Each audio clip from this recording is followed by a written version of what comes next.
Méditation du 4 juillet, le plus sage parmi les hommes. Il a parlé sur les arbres, depuis le cèdre du Liban jusqu'à l'hysope qui sort du mur. Il a aussi parlé sur les bêtes, sur les oiseaux, sur les reptiles et sur les poissons. 1 Roi 5, le verset 13. À mesure que s'écoulaient les années et que la gloire de Salomon devenait plus grande, le monarque cherchait à honorer Dieu en enrichissant ses connaissances spirituelles et intellectuelles, tout en faisant part à ses semblables des bénédictions qu'il avait reçues. Nul ne savait mieux que lui que sa sagesse et son intelligence, il les devait à Dieu, et que ces dons lui avaient été accordés pour qu'il puisse faire connaître au monde le roi des rois. Salomon s'intéressa vivement à l'étude de l'histoire naturelle, mais ses recherches ne se limitèrent pas à une branche spéciale des sciences. En approfondissant tout ce qui concerne les choses créées, animées ou inanimées, il acquit une conception plus nette du Créateur. Dans les forces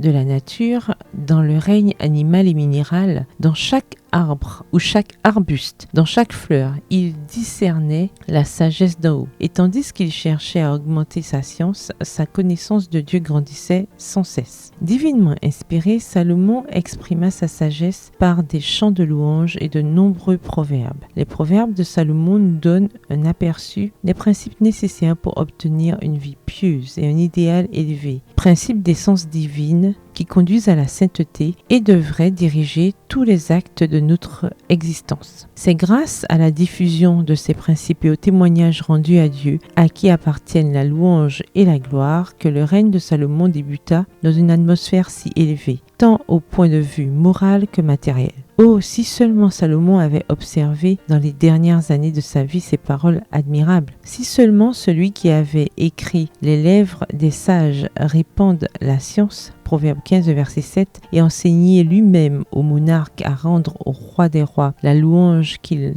adressaient à un souverain terrestre. Si seulement il ne s'était pas attribué avec une bouche perverse, arrogance et orgueil, la gloire qui n'était due qu'à Dieu. Texte tiré du livre Prophètes et Rois, au chapitre 1, aux pages 20 à 21. Bonne soirée, que l'Éternel vous bénisse.